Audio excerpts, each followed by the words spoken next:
आदाब नमस्कार। आप देख रहे हैं उज़ैर की आवाज़ और मैं हूं आज आपके साथ में मोहम्मद उज़ैर। आज की जो खबरें होने वाली हैं, 4 अहम खबरें होने वाली हैं इस रिपोर्ट में।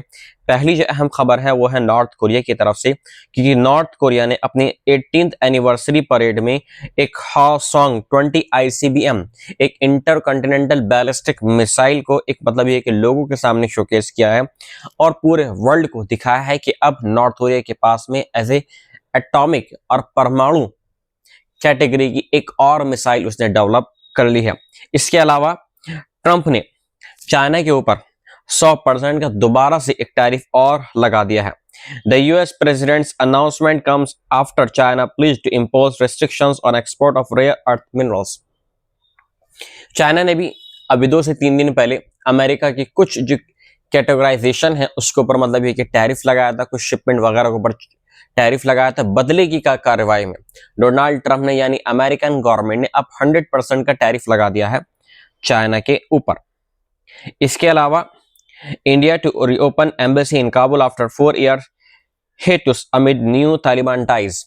अभी जैसे जो तालिबान की जो फॉरेन मिनिस्टर है वो इंडिया आए थे, भारत आए थे, और इस सब के बाद में कई सारे समझौते हुए हैं इंडिया और अफगानिस्तान के बीच में। और सबसे एक अहम समझौता यहाँ पर जो माना जा रहा है वो ये है, अब जो अनाउंसमेंट हुआ है इस अनाउंसमेंट में ये है कि 4 साल के बाद में काबुल में दोबारा से भारतीय जो दूतावास है उसको खोला जाएगा। इसके और अलावा जो तीसरी यहाँ पर अहम खबर है वो ये है, US has given at least $21.7 billion in military aid to Israel since war in Gaza begin, report says. 7 अक्टूबर 2023 के बाद में बराबर इजराइल के जो बदस्तूर जो जेनोसाइड था वो बराबर जारी था गजा सिटी के ऊपर, पूरे गजा के ऊपर, और उसमें यूनाइटेड स्टेट ऑफ अमेरिका ने बहुत बड़ा कंट्रीब्यूट किया है। अमेरिका कितना ही मतलब ये है कि सहानुभूति वाला अपने आप को दिखाया कि मैं बहुत सिंपैथी रखता हूँ अरबों के साथ में, या मतलब ये है कि जो लोग मर रहे हैं उनके साथ में, लेकिन ऐसा कुछ भी नहीं है।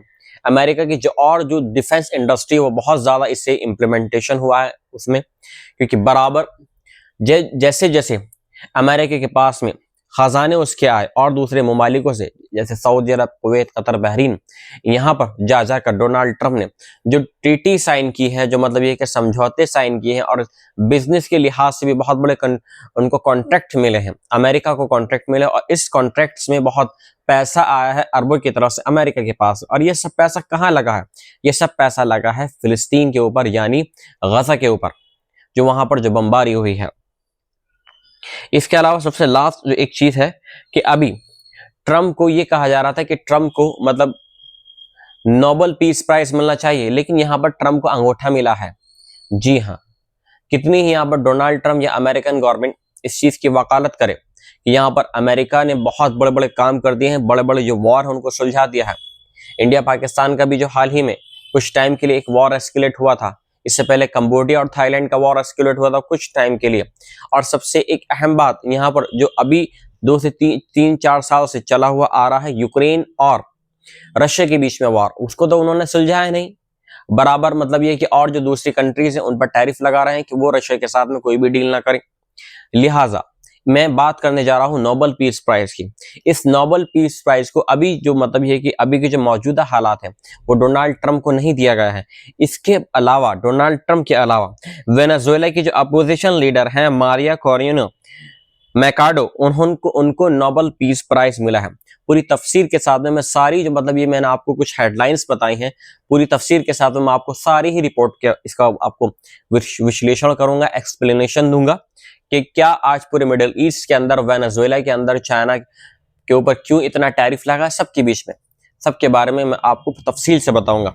अभी तक आपने मेरे चैनल को अगर सब्सक्राइब नहीं किया है तो आपसे रिक्वेस्ट है कि आप मेरे चैनल को सब्सक्राइब कर लीजिए, ताकि जो बराबर मिडिल ईस्ट की अपडेट है आप लोगों तक पहुंचती रहे टाइम टू टाइम।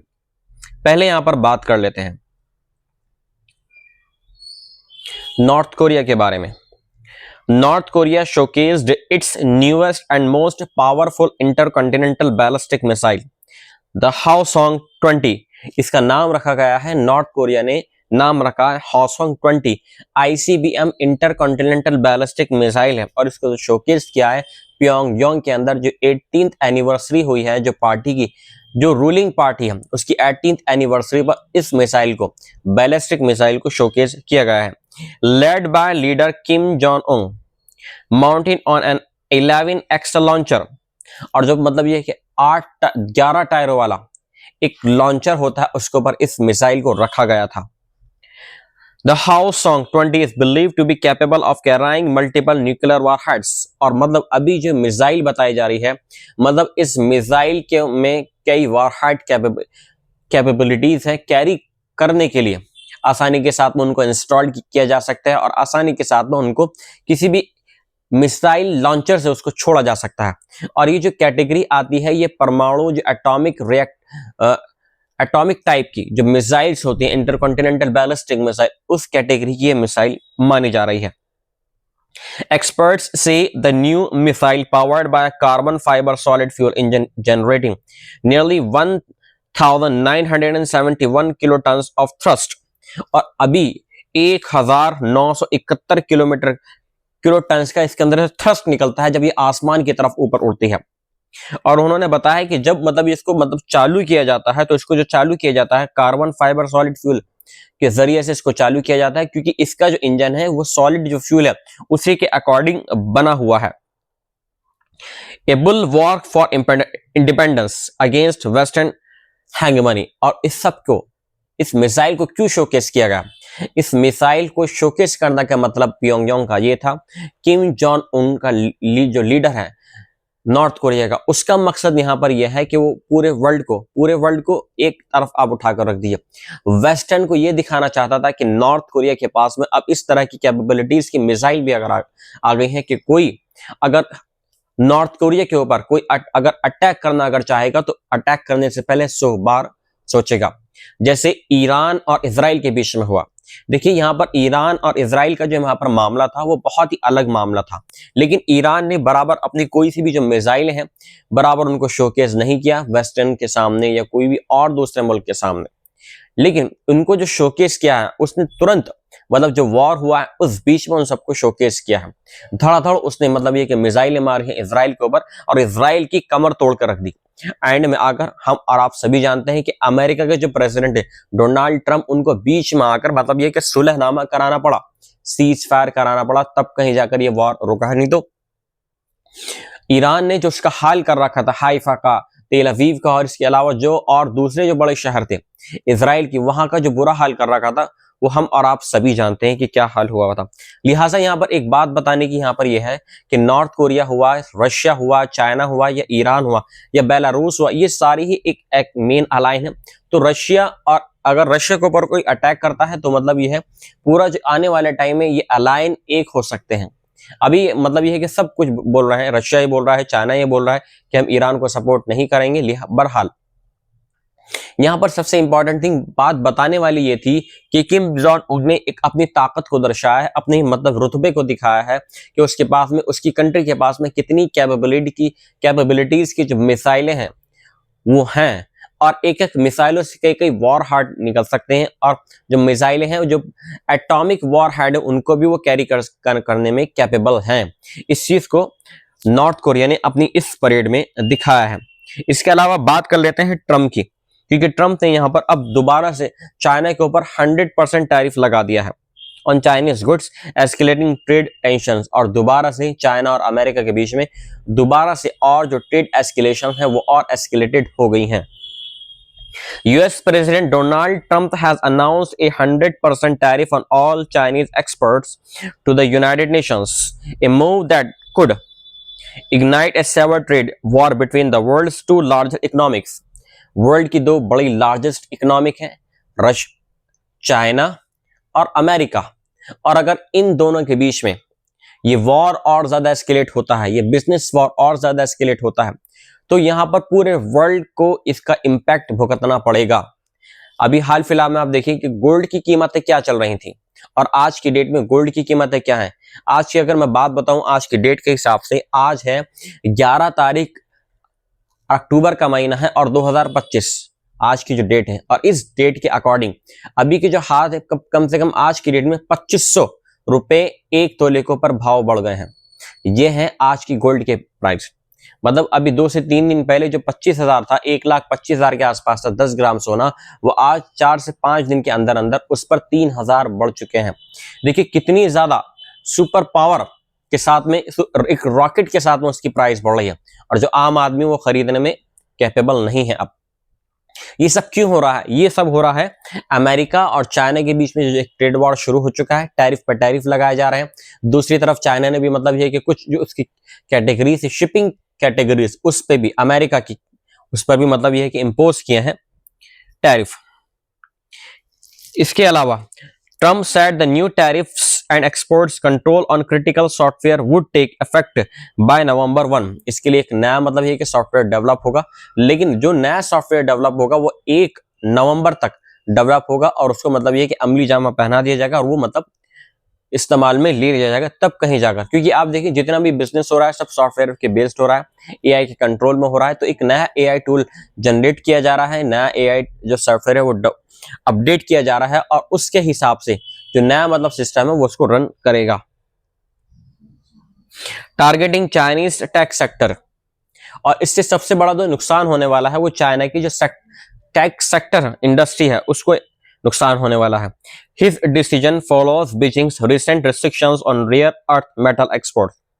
अभी चाइना ने जो अमेरिका से चाइना जो माल आता है रेयर अर्थ, जो मतलब एक बहुत ही जो इम्पॉसिबल जो अर्थ होते हैं, जो मिनरल्स वगैरह होते हैं, जो बहुत कम लोगों के पास में होते हैं, जो चिप्स बनाने में या और जो दूसरे इक्विपमेंट होते हैं इंटरनेट के जो रन करने में या चिप्स बनाने में जो रेयर अर्थ का इस्तेमाल होता है, तो वो अमेरिका से ही आता है चाइना के पास में, और उस पर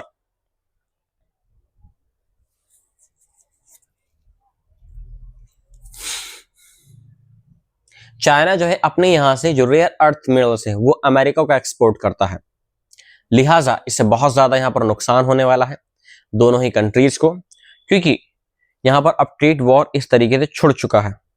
इसके अलावा यहां पर US gave 21.7 billion military aid to Israel since Gaza war began. एक स्टडी के थ्रू यह खुलासा हुआ है। A new study by Brown University's Courts of War Projects reveals that the United States has provided at least $21.7 billion in military assistance to Israel since the Gaza war began 2 years ago।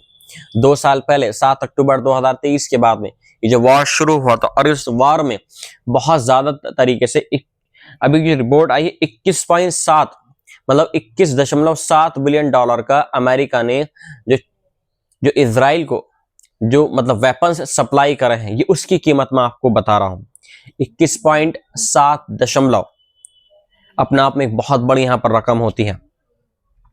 Military assistance, radar system, satellite system, missile launchers और heavy बख्तरबंद गाड़ियां और बहुत mortar वगैरह जो America ने supply किए थे 2 साल के अंदर अंदर, उसकी जो कीमत यहां पे बताई जा रही है 21.7 बिलियन डॉलर की कीमत यहां पर बताई जा रही है। According to the report, the Biden administration sent $17.9 billion in first year of the war। पहले साल में जो ये वॉर शुरू हुआ था, क्योंकि ये वॉर 2 साल चला है और कल ही तो ये वॉर रुका है, तो इस वॉर को 2 साल हो गए थे। पहले साल में जो बाइडेन एडमिनिस्ट्रेशन था, जब बाइडेन अमेरिका का राष्ट्रपति था, तो उस टाइम में भी 17.9 बिलियन डॉलर का उसने मतलब है कि साजो सामान इजराइल को सेंड किया है। While the Trump administration allocated 3.8 billion dollar. और इसके अलावा जब ट्रम्प राजगद्दी पर बैठे, जो वो दूसरे प्रधानमंत्री प्रेसिडेंट बने अमेरिका के, तो उनके कार्यकाल में अभी तक 3.8 बिलियन डॉलर का जो मतलब मिलिट्री असिस्टेंस होता है वो इजराइल को भेजा गया है। The study says this aid has been crucial in sustaining Israel's ongoing military campaign against Hamas in Gaza। Hamas से लड़ने के लिए ये सब, इस कैंपेन को और जारी रखने के लिए, इस कैंपेन को और एस्केलेट करने के लिए अमेरिका ने कोई मतलब ये कि कोई अपने आप में बहुत बड़ा आका समझता है। अमेरिका तो यहाँ पर ये कह रहा है कि ट्रम्प को नोबेल पीस प्राइज मिलना चाहिए था। अब उसकी जो सच्चाई अब निकल कर यहाँ पर सामने आई है, देखिए 21.7 बिलियन डॉलर अपने आप में एक बहुत बड़ी रकम होती है। शहर के शहर तबाह हो जाएंगे इस रकम से।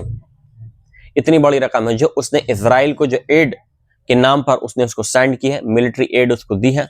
और उसने क्या करा है, उसने हमास के नाम पर गजा के जो लोग हैं उनको तबाह और बर्बाद कर दिया। 66,000 से भी ज्यादा जो गजा के लोग थे उनको खत्म कर दिया, नेस्ते नाबूद कर दिया, मिट्टी में मिला दिया, बिल्कुल घर के घर उड़ा दिए, तबाह कर दिए, खानदान के खानदान तबाह हो गए, लोग दरबदर हो गए, नॉर्थ से साउथ की तरफ चले गए और साउथ से नॉर्थ की तरफ चले गए। अब कोई एक वाहिद ही बंदा होगा जिसका एक घर बचा हुआ होगा सही सलामत, कि हाँ भाई इसको कोई रिपेयर करने की जरूरत नहीं है। इसके अलावा जो गजा का आज जो हाल है वो आप सभी देख सकते हैं कि अब वॉर के बाद में वहां पर क्या हालात हुए हैं।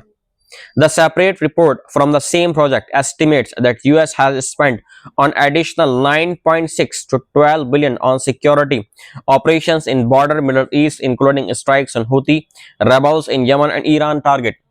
ये तो आप जो गजा में जो हमास को अगेंस्ट इजराइल को अमेरिका ने जो वॉर के लिए वेपन सप्लाई करे थे 21.7, ये तो हथियारों की रकम है जो हथियार उसने इजराइल को भेजे हैं। इसके अलावा जो इजराइल के आसपास का जो बॉर्डर है मिडल ईस्ट का, और जो मिडल ईस्ट कंट्रीज का जो बॉर्डर है, उनको मतलब है कि इजराइल को प्रोटेक्ट करने के लिए और एडिशनल इसमें खर्च हुआ है। और इसकी जो कीमत बताई जा रही है 10 बिलियन डॉलर से लेके 12 बिलियन डॉलर तक खर्च हुए हैं अमेरिका के इस चीज में। और इसमें बॉर्डर की हिफाजत, यानी बॉर्डर का मतलब इजराइल की हिफाजत, और इसके अलावा यमन के ऊपर हूतीस को टारगेट करना, या जो रेड सी के अंदर जो बराबर एयर स्ट्राइक हो रही थी हूतीस की, उनको कंट्रोल करना। तो इस सब के अलावा मतलब ये कि 10 से लेके 12 बिलियन डॉलर तक मतलब और एडिशनल खर्च हुए। कुल मिलाकर आप ये समझ लीजिए कि अभी मतलब 21 ये हैं और 10 ये हैं, 31 बिलियन डॉलर का अमेरिका ने स्पेंड करा है इस 2 साल के अंदर अंदर इजराइल के ऊपर, उसको प्रोटेक्ट करने के लिए। The State Department has not commented on the findings, while the White House referred questions to the Pentagon. जबकि व्हाइट हाउस ने जवाब तलब करा है पेंटागन से, आप सब इस चीज का रिपोर्ट दें कि क्या आपने इजराइल के साथ में किया है और कितनी एड आपने इजराइल को पहुंचाई है। इसके अलावा बात कर लेते हैं अब जो चौथी खबर है वो वेनेजुएला की आ रही है कि वेनेजुएला की जो अपोजिशन लीडर है मारिया कोरिनो मैकाडो, उनको 2025 का नोबेल पीस प्राइज यहां पर मिला है। किस चीज के लिए मिला है और क्यों मिला है, तफसील से जानते हैं क्यों मिला है। Venezuela opposition leader Maria Corina Machado have been awarded the 2025 Nobel peace prize for the efforts to restore democracy in Venezuela and her courage in defending freedom amid growing repression. Venezuela के अंदर अभी जो मौजूदा सरकार है वो एक तरीके से आप कह सकते हैं कि तो डेमोक्रेटिक सरकार नहीं है, लिहाजा अपने देश के अंदर डेमोक्रेटिक पार्टी को आगे बढ़ाने के लिए, डेमोक्रेसी को और रिस्टोर करने के लिए, इस एफर्ट्स के लिए उनको नोबेल पीस प्राइज दिया गया है। और इसके अलावा उनके करेज के लिए, उनकी फ्रीडम के लिए, एक आजादी के साथ में उन्होंने आवाज उठाई डेमोक्रेसी के लिए और करेजेस के साथ में अपनी आवाज उठाई, और इस चीज के लिए उनको नोबेल पीस प्राइज यहां पर मिला है। Committee chair Kurgan Whitney Friedens praised Mercado as a key unifying figure in the country's opposition and said she has kept the flame of democracy burning despite threats to her life. धमकियों के बावजूद उन्होंने जो आग थी democracy को, उसको कायम रखा है वेनेजुएला के अंदर, और उसको भड़का के रखा है ताकि लोग वहां के अवेयर हो सकें, वहां के लोग जागरूक हो सकें, वेनेजुएला के लोग। और अपोजिशन में रहते हुए वो किसी से डरी नहीं, वो किसी से सहमी नहीं। उन्होंने बाकायदा बढ़ चढ़कर जो डेमोक्रेसी के लिए जो वहां पर रैलियां होती थी ताकि वेनेजुएला के अंदर डेमोक्रेटिक पार्टीज आए, एक नया वहां पर डेमोक्रेटिक अलायंस हो ताकि वेनेजुएला को और मतलब यह है कि तरक्की मिले, इस चीज के लिए उनको नोबेल पीस प्राइज दिया गया है। Mercado 58 expressed gratitude, saying the awards belongs to the Venezuela people. I am humbled and honored to be part of what's happening in Venezuela. 58 साल की जो मैकाडो हैं उन्होंने बहुत मतलब इसका शुक्र अदा किया है अवार्ड्स सेरेमनी में, और उन्होंने कहा है कि जो अवार्ड है, जो पीस प्राइज अवार्ड उनको मिला है, नोबेल पीस प्राइज, ये पूरा जो श्रेय जाता है वो वेनेजुएला के लोग हैं उनको जाता है, जिस मतलब ईमानदारी के साथ में, जिस हम्बलनेस के साथ में उन्होंने बढ़ चढ़कर वेनेजुएला के लिए उन्होंने काम करा है। वेनेजुएला की मतलब डेमोक्रेसी को आज़ाद करने के लिए, उसको एक बर्निंग, उसको एक आग देने के लिए उन्होंने काम करा। इस चीज़ के लिए उन्होंने कहा है कि सब मेरे लिए नहीं है ये अवार्ड, ये जो अवार्ड है ये वेनेजुएला के लोगों के लिए है ये award. Once the presidential hopeful, Mercado was barred from running in the last year's election and has been living in hiding since January. एक बार जब प्रेसिडेंट के इलेक्शन होने वाले थे वेनेजुएला में, तो मकाडो ने मतलब ये कि इस इलेक्शन में हिस्सा लिया था, वो भी कैंडिडेट बनी थी, लेकिन इसके बाद में उनको मतलब धमकियां मिलनी शुरू हो गई और तब से ही वो मतलब हाइड होकर जो कैंपेन है वो चला रही थी। And has been living in hide since January, और जनवरी से ही बराबर छुपते छिपाते इस काम को अंजाम दे रही थी। President Nicolas Maduro's government, more than 800 political prisoners remain detained according to human rights groups. Venezuela की अगर बात करें तो वेनेजुएला के अंदर हजारों की तादाद में लोग बंदी बनाए गए हैं। उनको क्यों बंदी बनाया गया? और उसमें 800 लोग ऐसे हैं जिन्होंने जो प्रेसिडेंट निकोलस मैदुरो गवर्नमेंट है उसके खिलाफ आवाज उठाई थी। और इस सब के बीच में मैकाडो ने आवाज उठाई, लोगों ने बहुत सराहा, दुनिया ने देखा कि उन्होंने किस तरीके से उन्होंने काम किया है।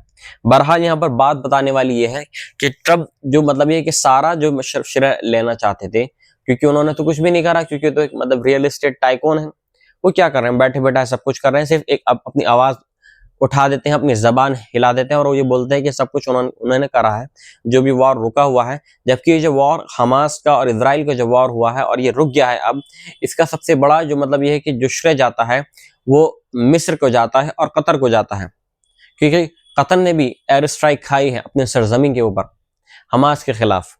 तो यहाँ पर दोनों ही कंट्रीज से इस चीज का श्रेय जाता है। मिलता हूं मैं आपसे एक नई रिपोर्ट के साथ में।